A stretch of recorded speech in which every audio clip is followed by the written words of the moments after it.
Hi guys, it's Ryan Fowler here with the great Teresa Kuhn, Inner Masculine Live. We are going to get the man and woman's perspective today on inner game and dating, which honestly, we probably should have done this show like one of the first shows. I don't know, because that's something our audience is interested in. And Teresa Kuhn, I think, is going to bring a lot to the table today. She's one of the most honest, if not the most honest women I know, which means she tells the truth maybe half the time. Just kidding. And, but first, before we dive, we're going to talk about, if we have good inner game, do we attract different people? Are we attracted to different people? How does that affect who we might get into a relationship or not get in a relationship to? And also, how are if you're not in a relationship, because that's a really important component too.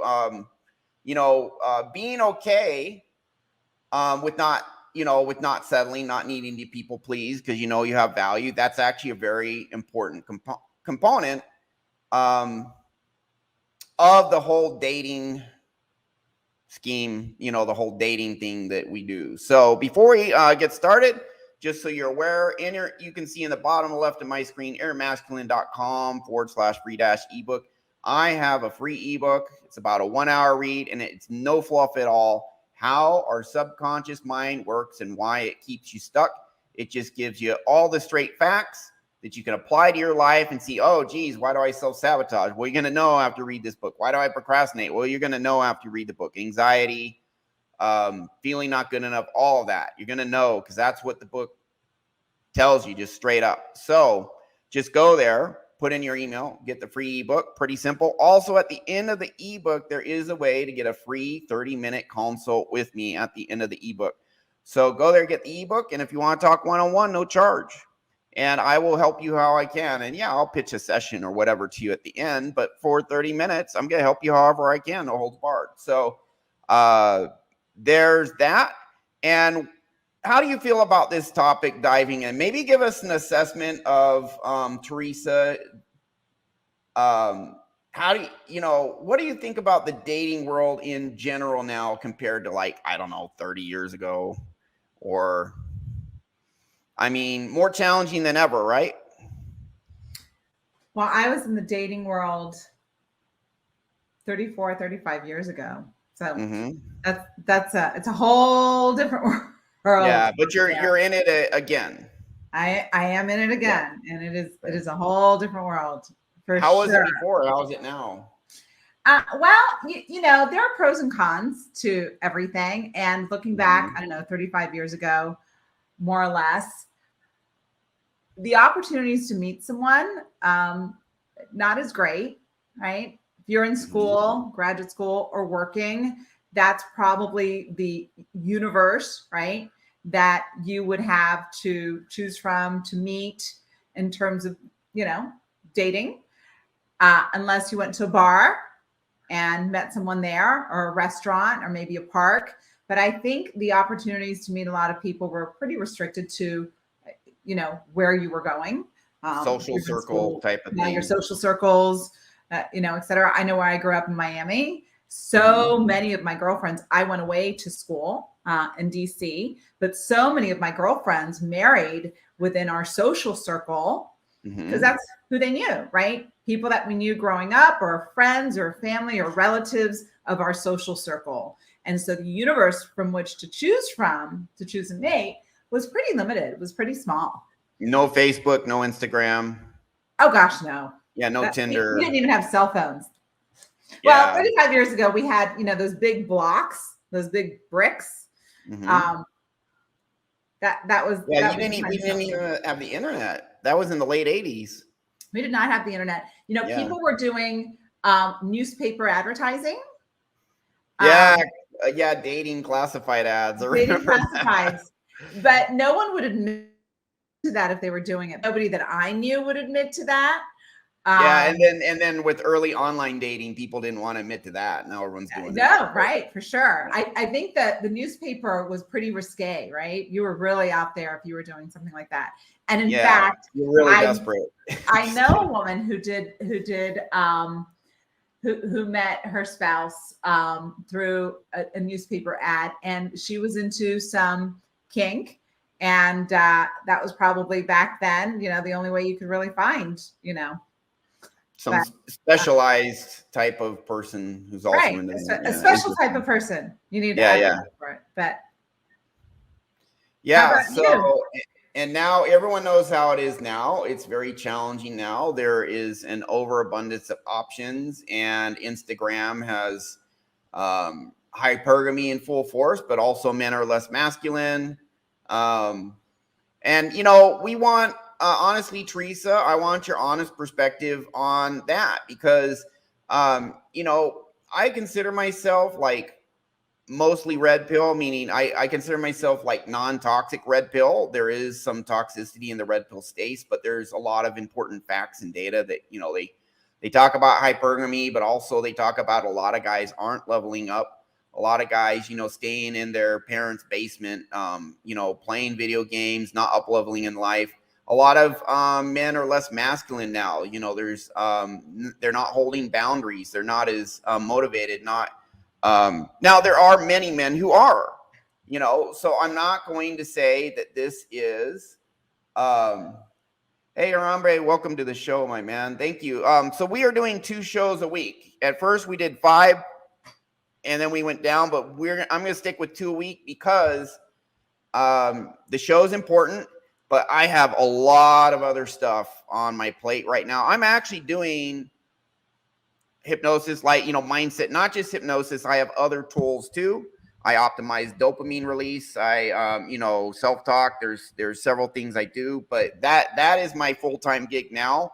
But I have a lot of stuff, a lot of irons in the fire. So 2 shows a week is what I can handle, and I have just other marketing. Thank you, Harambe. Yeah, so we try and bring quality content, and Teresa is a very high quality lady, and again, one of the most honest women I know. But uh,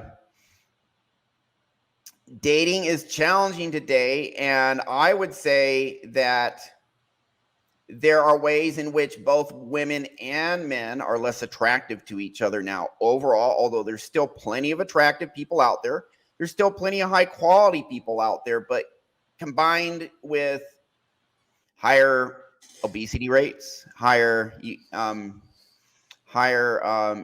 a lot of men less masculine, testosterone levels are down like what, 40% or 50 or 30, some insane number. Instagram, Facebook, all of this, just overabundance of options. It has made the dating environment challenging. But and I would say because of that, it is more. Yes, Teresa Harambe. Teresa is a pretty good looking woman. She's a stunning lady, and she's also a very high quality lady. And if if you are an extremely high quality guy, let me know. I'll play matchmaker. You'll have to get through me first, but and I'm pretty strict. We are in a challenging time. I think it's more important to have good inner game than ever when it comes to dating. I think inner game does affect who you're attracted to, who you attract, what type of relationships you get into, what the quality of those relationships are. And I'm going to throw a few things at you, Teresa. I have my own thoughts, so we'll each weigh in. But I think the first thing I want to throw at you is a lot of men talk about how girls go for the bad boy, at least in their 20s. Later on, they don't. But at least in their 20s, they go for the bad boy, the jerk, and then they complain that he treated her so poorly and abusive and everything. But then they don't go for the nice guy. What do you think's going on there from a psychological perspective, Teresa? So if someone by default, right, if they're not out doing a lot of internal work and they're not self-aware and they're not doing, the hypnosis and the reprogramming, right? And healing a lot of childhood stuff. Our parents are the templates for the type of people we're going to attract and date and mate with as adults. And the women who are attracted to bad boys or men that are not consistent with their words and their actions and act like jerks, the bad boys, they're just a reflection of someone in their childhood who was a father figure, mother figure, and that's comfortable for them. Yep. That's 100%. the frequency from which they're operating. That feels like love to them. And many times it's a little girl who feels the need to prove themselves, right? And work for love. And if they were to attract somebody by mistake that was consistent with showing them love, that would not feel like love to them. That would be a complete turnoff.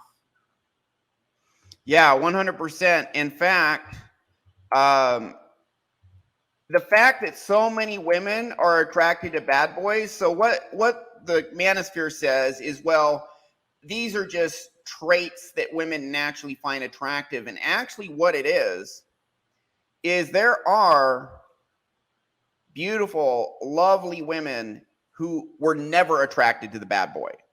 They weren't at age 18. They weren't at age 25. They weren't at age 35. They were never attracted to that guy because they had a healthy inner world. The fact that so many women are attracted to the bad boy. Now, after they get burned, they say, oh, I can't do that anymore because I got burned. And also, I think as we get older, we do, everyone to some degree figures stuff out a little, well, not everyone, but most people. But the fact that these women, so many women are attracted to bad boys, by the way, what I'm saying, this next statement applies to men too, is a reflection on how many people are damaged in our society, like internally damaged. It's not, this is a trait that women by default find attractive. This is what women who have internal trauma, low self-esteem, insecurities, it's what those type of women are attracted to. And our society has so much dysfunctionality in it that's probably the majority of women. I'll also say that a lot of women with insecurity, you tell me, correct me if I'm wrong, Teresa, a lot of women with, and this is not all women, but a lot of women with internal insecurities work extra hard to be attractive and therefore tend to be more attractive because they're trying to compensate for deficiencies inside. They'll go to the gym extra hard, spend extra long. Now, a lot of women, I do think it's part of being a woman to want to make yourself attractive and attract a high quality mate. But I think a certain amount of women with certain insecurities will try extra hard. How do you feel? Do you think I'm off base or am I on? No, I don't believe you're off base. And there's a healthy feminine that takes care of themselves, that values being rested, that values not, going out and drinking all the time and partying all the time, that values looking feminine and fixing themselves up. And I think it's really interesting. And I'm going to throw the Kardashians under the bus. And I don't know that it started with them. It probably started before them, but and in fact, it's been going on forever, right? From the beginning of time, there's the illusion of what a beautiful woman looks like. But I think never in the history of the world, the last 100 years, Madison Avenue advertising, they use. We get bombarded by more perfect 10s in media. Right, perfect 10s. Yeah. What the culture, what society says is a perfect looking woman, right? And then women who are insecure compare themselves to that image, and they're always going to fall short. Yeah. With social media and the Kardashians and all of this focus on this horrendous disfigurement of women's faces and bodies and makeup. They bleach their anuses. Like literally, that's not a joke. They do that. The Kardashians have done that. On TV. That's how insane our society is. Right. And if you fell to that, if you got swept up in that, right? I mean, I really feel for these girls that grew up with, you know, the social media and comparing themselves to, you know, unrealistic beauty. And the guys and the men, they're also in that. But imagine if men all the time saw what the perfect woman is supposed to look like. The girls around them are never going to fulfill whatever fantasy that is. Well, I actually do think most guys are okay with the girl who's like a solid 7, who in the looks of, or even a 6. I think most guys are okay with that, but how would I put it? There's been a big skewing in who we commit to. There is a skewing. Man, so one thing I want to let everyone know, this is an extraordinarily complicated topic. And I hope you pronounce your name right, Harambe. If I don't, please let me know. But very different from what Rollo says, but your perspective makes sense. So Rollo Tomasi looks at the data, and then he has his interpretation of the data. And the data can be interpreted different ways. He interprets it a certain way. That's the issue with science, is really science is just collecting data, and the interpretations would be all over the place. I think a lot of what Rollo says is right. There are an interplay of a lot of factors here. There's just straight up instinct. There are certain things women are instinctively attracted to and men are instinctively attracted to. There is more variation there than we give credit. Some guys genuinely do like more voluptuous women. Some guys like more petite women. Some guys, you know, some women like smart guys. Some women like, you know, extremely muscular men, and other women are like, extremely muscular men are a big turnoff for me. I'd rather have more like the decathlon athlete, or just, you know, a cowboy or whatever. So, you know, there's a lot of variation. So there's an interplay between instinct, between subconscious programming, which plays an absolutely massive role in the type of person we're attracted to. It's actually, we look for people that match certain characteristics of our parents, because our parents are the first ideal people. And so in our brain, it's like, well, our parents are the template for what ideal people are like, and that will affect how our subconscious views who is an ideal person and who is not for the rest of life. Would you agree with that, Teresa? Yes, and you know, let's parse it down a little bit. We're talking about you know, who we find attractive physically, let's say, right? Yeah. And then who we connect with on a relationship basis, or the kind of guys that we attract from a situationship or relationship, right? Just There's because I find someone really attractive, you know, if I'm on birth control, I'm going to find certain physical attributes more attractive than if I'm not on birth control, right? And they've shown that. That's actually true. And women are on birth control and they get married and they go off the birth control, and then their preferences for a man change, and that can lead to divorce. Actually, it's crazy, but yeah. That is very crazy. So we're talking about physical attractiveness and what men find attractive as well on the physical level. From a relationship perspective, like you said so well, our parents are the templates for our future relationships, unless we do some healing, some work, some you know, self-awareness, some you know, analysis, hypnosis, whatever, right? Yeah, it's just the way it is. And sometimes you know, I might see someone, know someone who's in a relationship with a guy, a woman, and I'm like, what the heck does she see in him? Like, there is nothing attractive, and he treats her like garbage. But for her, he fits the template of a relationship she had in her childhood.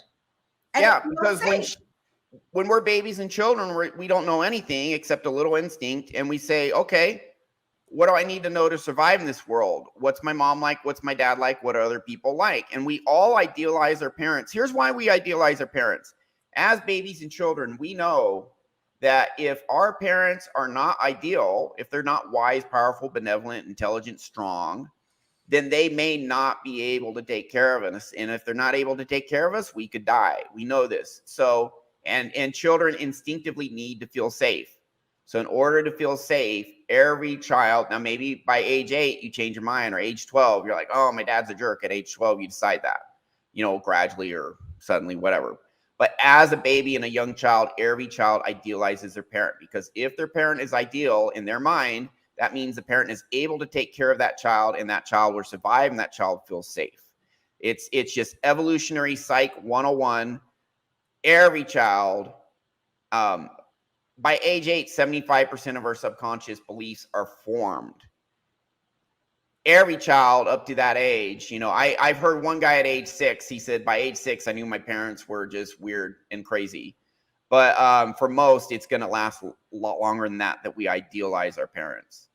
And that is a template for ideal people the rest of our life, especially from a mating dynamic. And when as a child, you're like, I don't know how men and women are supposed to interact, like romantically, sexually, etc.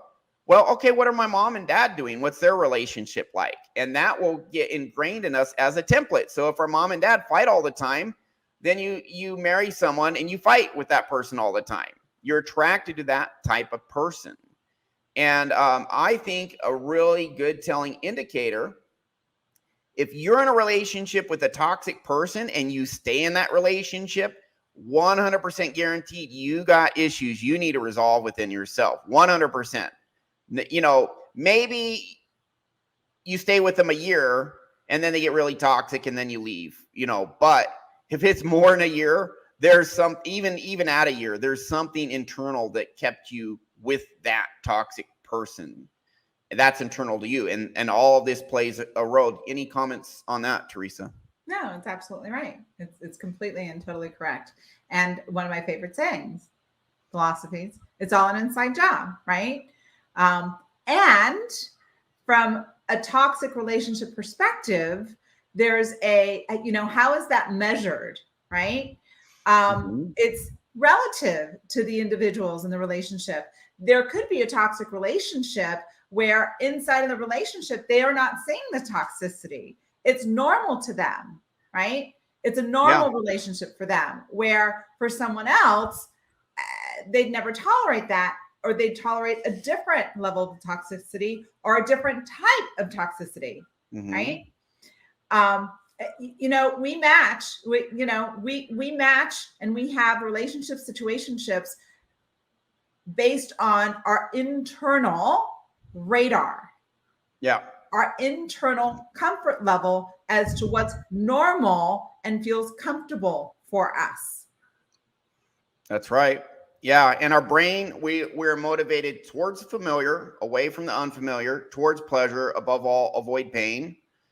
But we can use pleasure to avoid pain. And you say, oh, well, if we avoid pain, why do people stay in toxic relationships? Well, the other party knows how to give that person just enough of validation, or they manipulate them in ways to keep that person in the relationship tolerating the pain. And also that pain can be comfortable for that person if they grew up in that type of environment. So picture a child, a little girl, little boy who their father was a drunk or their mother was a drunk. So they're used to having a roller coaster emotional relationship with that parent.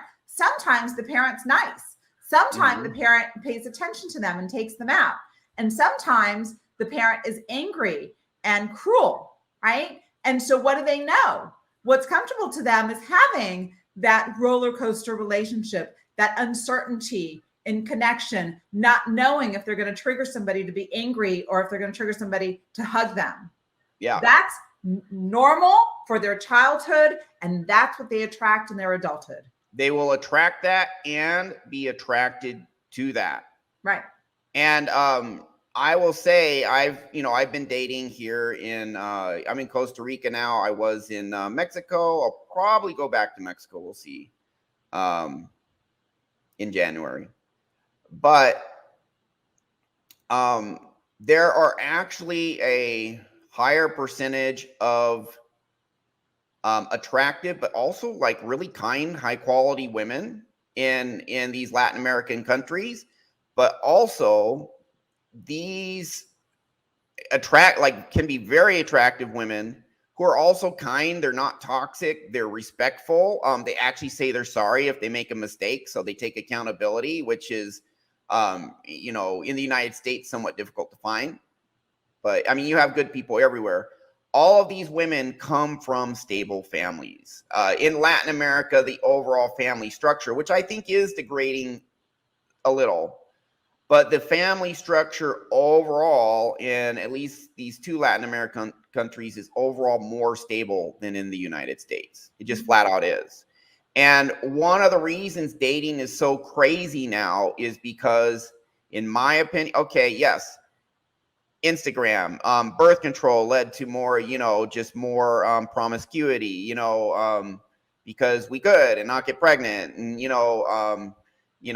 liberal abortion laws, no fault divorce, porn, all of these, lower testosterone, feminism, all of these are leading to destabilize the family. And there's some things that exist in Latin America and some don't. But I think a major overlooked component of the dating difficulties in Western world is the disintegration of the family and what type of people come out of those families and how they're going to look at the world and date and interact with others. Overall, the rate of dysfunctional families, I think, has skyrocketed over the last 50, 60, 70 years. It used to be 95% of people were married by age 25 to 29. I think that demographic, 95% were married. Now it's like under half.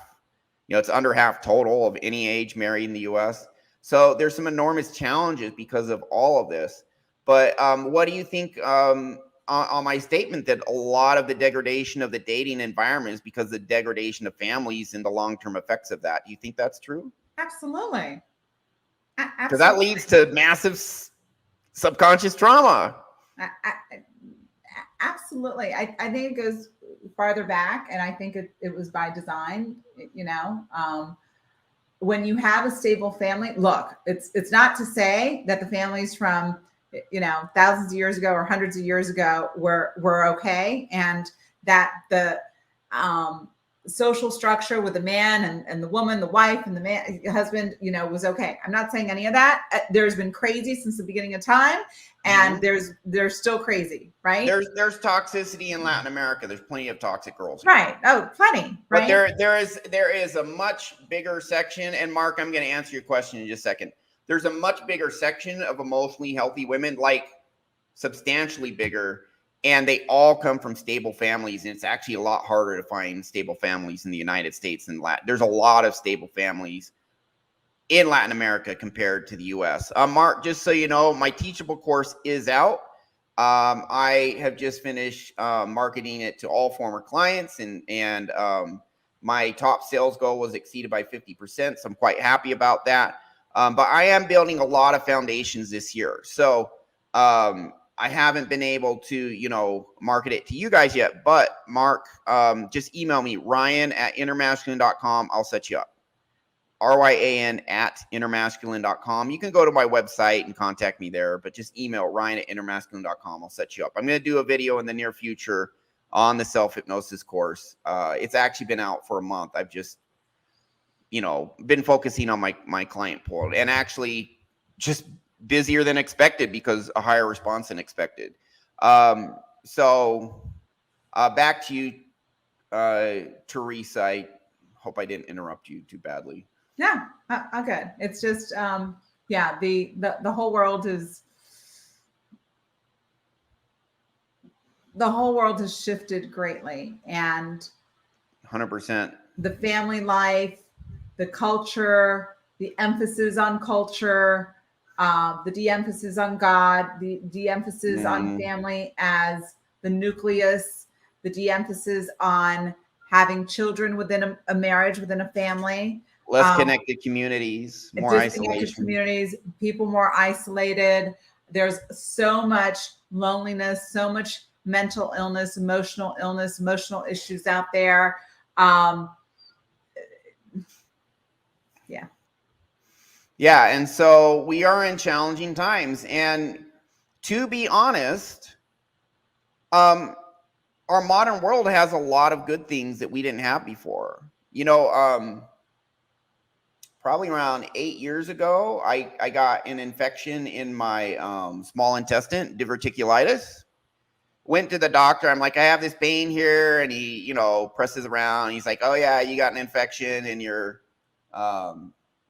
you know, I mean, we caught it early. He gives me penicillin for 10 days. It's cured. And I asked him, I said, what would have happened if we didn't have penicillin? And he's like, yeah, it would have gotten worse and worse, and it could have killed you. Now I take penicillin for 10 days, totally solved, you know? So we have a lot of things in our modern world that are great that we didn't have before, but there are some challenges now. And I'd say dating is, it's, you know, by far more challenging than ever. It just, it is. Doesn't mean you can't have success. There's people succeed at it all the time. But that's just the world we live in, the culture.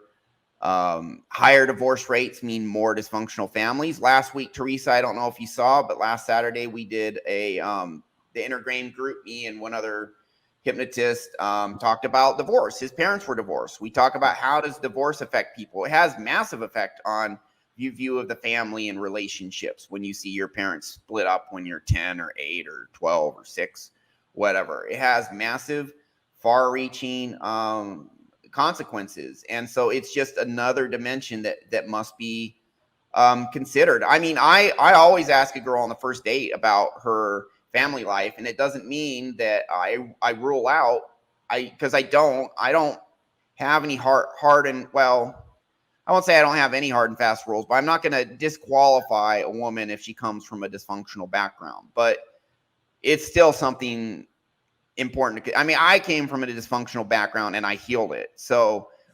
but it's something very important to consider. And for, us, people in the red pill space, if you're only looking at, hypergamy, you are missing out on a huge amount of the dynamics that will make or break relationships and dating. And we're addressing them now. And how do you think good inner game, though, Teresa, affects dating? Let's say, you have a bad inner world versus a good inner world. What are the differences you're going to see other than, who you attract, which I guess we already touched on? It makes all the difference in the world, right? If you haven't, I believe we're attracted to energy, right? Mm-hmm. It's frequency. And so if I've got trauma in my background, in my family life, my family of origin that I have not become aware of and healed and worked through, mm-hmm. I'm going to attract the same vibration from the childhood that I grew up in. 100%. And I'm not going to be attracted to something that feels different. If a man presents himself where he's safe and secure and does what he says he's going to do and is emotionally available and doesn't abuse drugs, alcohol, etc., that is going to feel boring. That is going to feel foreign to me. It's going to feel yucky to me. Yeah, 100%. There's I'm trying to find it right now. Have you heard of the channel Psych Hacks? What's it called? It's called Psych Hacks. He's a PhD psychotherapist. Oh, yes. And I think this is the right video. And I'm gonna play it at like 1.5 speed, because he kind of shares his story. And after a few minutes, he gets into how, as he fixed his inner world, who he became attracted to changed, and he puts it really well. So I'm going to share this, and then maybe we can comment, because it directly ties into what you're talking about, Teresa. I I think I have the right video. I hope I do. Here we go. Ryan Teresa, and this is Psych Hacks, Better Living Through Psychology. And the topic of today's short talk is why men end up with train wrecks. So this will be an important episode for the gentlemen out there. The general understanding is that men end up in toxic relationships because they ignore the red flags of poor character and disordered personality early in the courtship process, often because they are not thinking with the right head. There are plenty of videos on YouTube about dating red flags, and some of them can be quite useful. However, this won't be another one. On Psych Hacks, we like to go past the obvious and deeper than the superficial. And this is a particularly juicy subject from a psychological perspective. Today, I'm going to give you 3 unexpected reasons why men end up with train wrecks. And before I get into it, you should understand that I'm going to be talking from personal experience. In my teens and 20s, I had a sixth sense for women with whom I could have spectacularly destructive relationships. I could walk into a room full of people and sniff out the women who would be down to ride the roller coaster. My relationships were extremely passionate and intense, were characterized by brain-melting sexual chemistry, and were fundamentally unstable and destructive. That was what I was attracted to. These women never failed to turn me on. However, I would eventually get fed up with the drama, and when I did, I sought out a nice, responsible, emotionally stable woman to date who absolutely bored me to tears. Listen to that. This is exactly what we're talking about, right? Yeah, I love his sense of humor. I think it's great. All right, we'll keep going. If you want me to pause it and comment on anything, just let me know. I think it's great. Okay. I did my best, but I could not drum up any authentic interest in these women. So we would inevitably break up, and I'd go back to find another roller coaster. Repeat. Eventually, I got to the place where I realized I had 2 equally unattractive options. Either I could go after what I was authentically attracted to, but was absolute poison for me, or I could resign myself to a decent woman whom I felt nothing for. And I'm sharing this story because I have a hunch that there are quite a few men out there who are nodding in agreement right now. They find themselves currently in a very similar situation. If this is you, then have courage. There is a way out of this predicament. I found a way out myself, though it will likely take time and effort to get there. Now, I'll say a lot of guys who have unhealed trauma, what they end up doing is they don't have successful women, or they attract women who behave terribly, like this man. And instead of saying, oh, I need to heal my inner world, they say, oh, all women are bitches or train wrecks. All, women are this and that, and they're too entitled, and they're too, demanding, and they're delusional. And it's like, well, no, it's the women you're dating are all like that. And they don't even see. And same thing for women. We've all heard women say, oh, all men are pigs. And it's like, no, not all men are pigs. The men you're attracted to and date are pigs. And that's all you date, and that's why you have that perspective. Any comments before we go on? I've been studying dating and relationship science for decades, the dating part, for the last couple of years. And it's amazing to me how women attract pigs, and the stuff that they talk about in terms of what these pigs do, right? Mm-hmm. And how they treat them. I've never, ever come across a pig, right? Thank God, right? So for me, there's a perfect example of, thank God I'm not attracting, that the stuff that they get on their phone or the communications that they get, none of that ever. Thank God. Why is that? Yeah. There's plenty of men who are pigs out there, and there are plenty of delusional, entitled, dysfunctional, destructive, toxic women that are just absolutely Teresa Harambe has a straight up crush on you. Look at this. Nice. All right. DM me, Harambe. Good for you, my man. All right. So Teresa's absolutely high value women. I've told her in my audience multiple times she's one of the highest quality women I know, and I am very grateful to have a wonderful friendship and association with her. So anything else, Teresa, before we No, that's all. I want to know who is the highest quality woman in your life. If I'm not that person, but that's okay. I would say, it's apples and oranges, because there's everyone has their strengths. What's that? I'm teasing.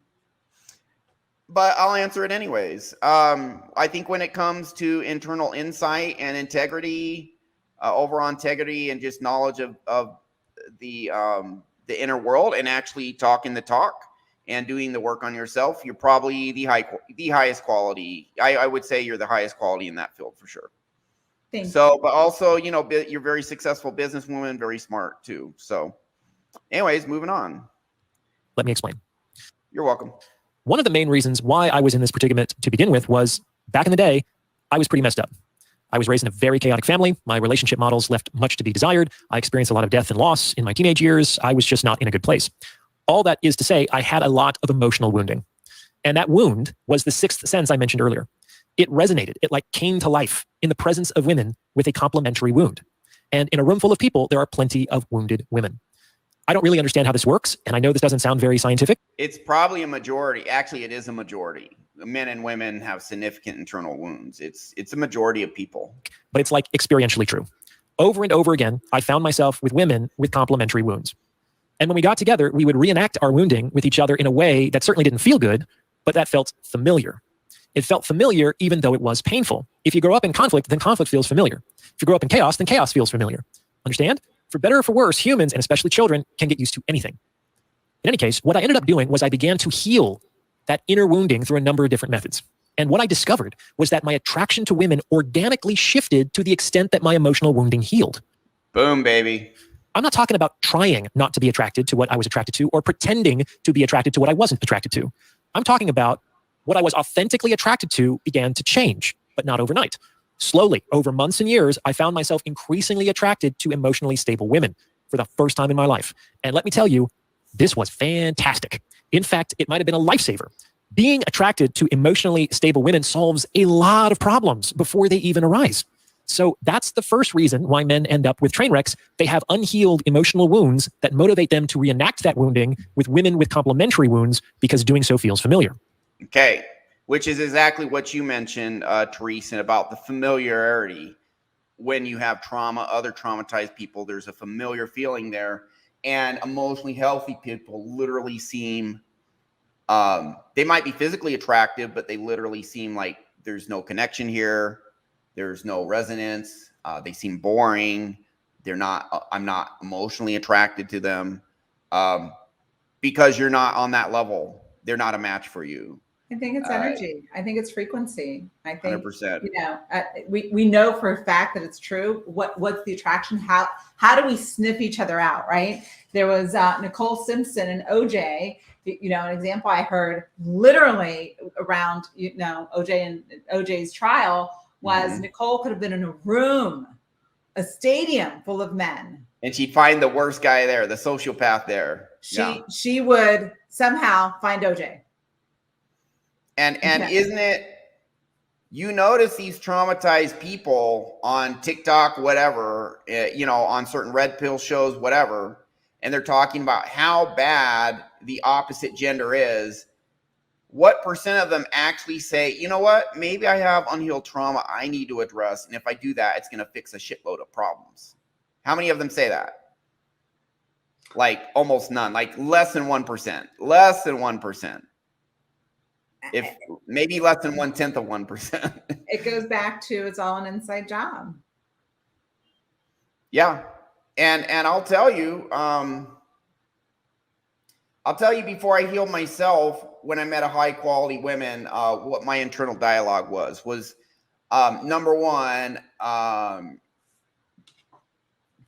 don't think I trust this woman that she really is this nice of a person.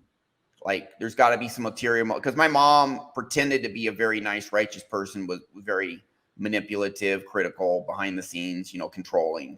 Did so in a covert manner oftentimes. Number two, I'm not worthy of a girl this nice, if she really is this nice. And I mean, just some straight up fear, but also, yeah, there was, when I was with women who were damaged, there was kind of a comfort there where it felt more right. But I never got an extended relation. Well, I did once or twice. not with it's kind of hard to explain. There's certain damaged people who are not toxic to you, they're just kind of toxic to themselves.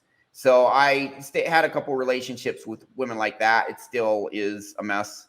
But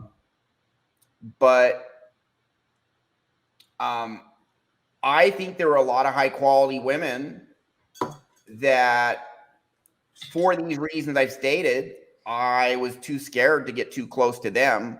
But also, I could just straight up tell they smelled something in me and bailed ship on me, you know?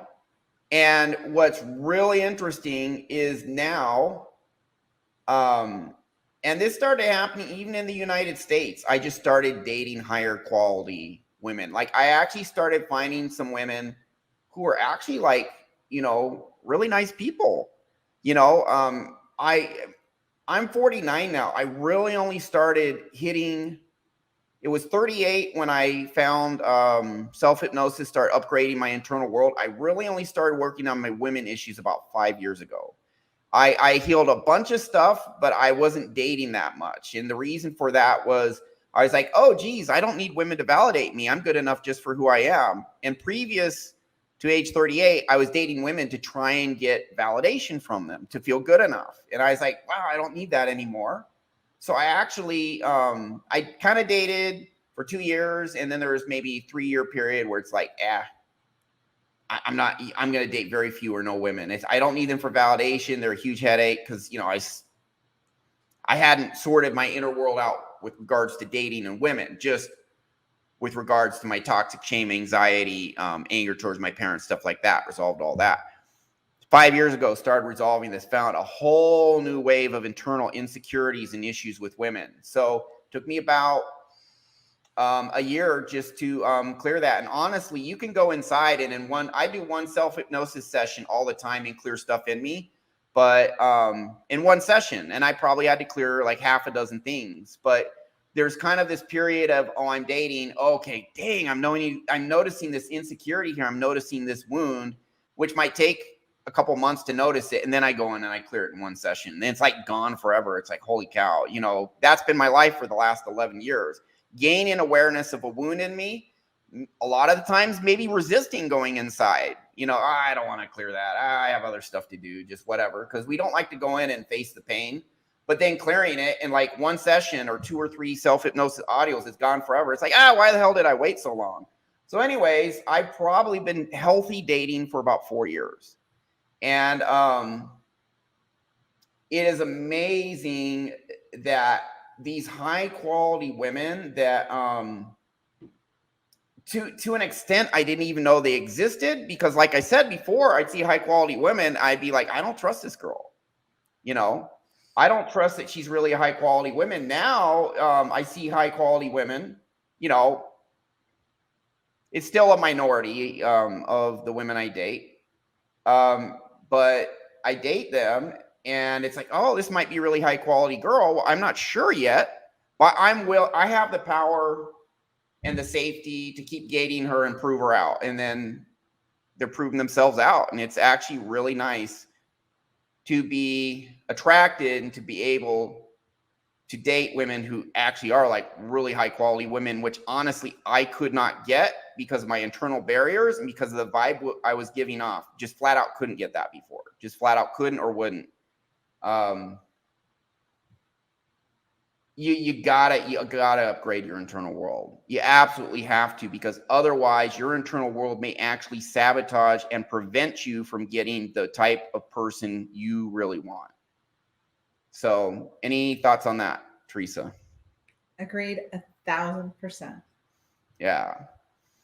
And I will also say, when you upgrade your internal world, you become more attractive in general. And Harambe, you know, one of the reasons Teresa is attractive, and she is attractive, is because she has a good internal world. And after I started healing my inner world, I started cleaning my place more, you know, getting in better shape, you know, taking care of myself more. And honestly, when you value yourself for who you are authentically confident, and women find that sexy. They just flat out do. I mean, am I right, Teresa? Totally. And guys like Authentic to talk about confidence. women too. What's that? Authentic confidence. You're going to attract someone who's attracted to authenticity, authentic confidence, not the bravado, not the cars, not the watches, not the the fake stuff, right? Yeah.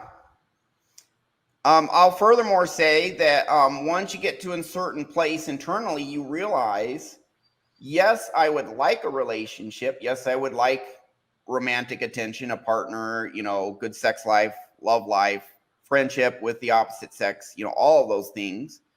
But if I don't have them, I'm okay. And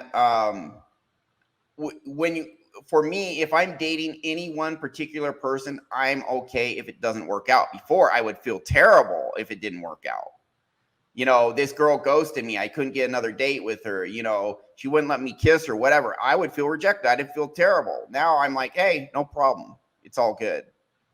Because I still have value, whether or not this woman rejects me, whether or not she likes me. In fact, if she disrespects me, I would rather not have her in my life than just to have a woman in my life, but she disrespected me. No, I'd rather be alone. I much rather would. So, inner game. Here's how I feel. We talk about the red pill. The red pill is really half a red pill because they don't include this other stuff that is true. They don't talk about this stuff. And it's a crying shame that they don't, because this is all true. And this has a massive impact on, as Rollo puts it, intersexual dynamics. He never covers this. Now, everything else he covers, I think 95% of what he says is good. But he doesn't cover this other dimension that is absolutely critical to having a healthy dating life. And even with a good inner world, dating can be challenging at times. It absolutely can. I'm not going to say that all of a sudden it's rainbows and unicorns, but there are so many benefits in having a good inner world to then having a good dating life. I would not do it any other way. I've seen the before and after. I've experienced it, man. You got to get on the other side. It is so freaking worth it. Anything to add, Teresa? No, I think you're absolutely right on your personal experience and who I've witnessed you becoming. I knew 15 years ago from a business relationship when we connected. Our business relationship was very healthy. I found you to be a very intelligent, integrous individual. You always did what you said you were going to do. It was your dating life and your other life, right? That I saw you in the transformation, how your personal life really transformed and changed. And you noticed my energy changing too, right? Your energy, everything. Yeah, absolutely. And Teresa, the interesting thing is when I first met you, I'm like, this lady is so nice. It must be an act. I legitimately thought that. I'm like, this is an act. This is fake. But here's the thing. You're actually a 100% authentic woman. You actually, after a while, I was like, holy shit, I think she really is this nice. Like, this is just who she really is. I didn't know that. That is so funny. Yeah. Well, and it has nothing to do with you. Right. Because you are authentically a good person. It has to do with me and the fact that I was raised in a family where outwardly, we were righteous. And inwardly, there was all this trauma and, all this pain be inflicted on me by someone who presented themselves as a very righteous person, who then, inflicted all this pain, but disguised it in this way where it's like, oh, I'm just trying to help you. It's like, yeah, you're making me feel worthless and hate myself, but you say you're helping me. Okay. It was disguised. And so like people who portrayed themselves as, very good people, even if they really are like you are a legitimately good person. I didn't trust it. I did not trust it. Now I do. I know you're the real deal. I've known it for several years now, but what's that? It was warped. Your yeah, it was me. It's not you, it's me. Right. It was warped. So yeah. I think great content, great information. I loved the psych hacks and that perspective that he gave, and it was exactly what we had said. Thank you, Harambe. That's very sweet. And there are women like Teresa in the United States. They're just rare. That's all. But they are there. They're there. Yeah. And I'm looking for that rare man. Yeah. And I think we agree, but correct me if I'm wrong. It is better to be alone than to be with a person who does not add benefit to our lives. Absolutely. Energetically, you really can't, right? It's just not gonna. If it's not a match, right? At least for me, I'll speak. It can't work. Like, it's not gonna work. And we can have happiness and a good life single. I know a relationship is a fantastic thing, but when we know that we're good people, we know we don't need someone else to be a good person. We know that we are valuable just as we are, that the real us is the best part of us. Doesn't mean we don't want relationships, but it means, hey, I'm okay. Because so many people feel if I don't have a significant other, I feel less than, I feel not good enough. And it's just not true. You're good enough just for who you are. And, unconditionally love yourself and you'll be okay. Do the work. Okay. And then you don't need to settle. Go get the ebook. Yeah. Go get the damn ebook. Innermasculine.com/free-ebook. That's kind of all I had. Any final thoughts? No, well said.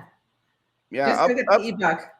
Upgrade your inner world. You'll get higher quality people and you will be okay. Even if you are single, but across the board, things improve, dating, otherwise. Tim Costello. Tim actually helped me put together my self-hypnosis program, and I've taught him. He became hypnotist certified. I also helped him out. Great guy. I've known Tim, like almost 18 years at this point. Really 18 and a half. Be good to yourself first. The other will appear. And Tim knows from experience. So Tim's a great guy. So that's our show for today. You are enough just as you are. When you learn the real you is the best part of you. When you learn that because you matter, enforcing boundaries and going after what you want, not what other people say you should want, but going after what you want matters, that, it's just a good place to be, and you will find better, healthier, more attractive people to date. You'll be attracted to the more attractive, better, happier people. They don't talk about this anywhere near enough in the red pill space. Maybe I'm the only one doing it. Me and psych hacks, and Teresa. It's too darn bad because this is literally at least 50% of the red pill. So Rolo, I'm sorry, you're half red pill. I'm sorry. But the half red pill you're amazing at. But this is the other half, just straight up. It really is. Get your inner world right. You'll find out what I know and what Teresa knows. And what we live and have experienced. Doesn't mean our lives are perfect, but we have figured out, and we do now know that we have more power now than we knew we'd ever have. That's our show. Thank you.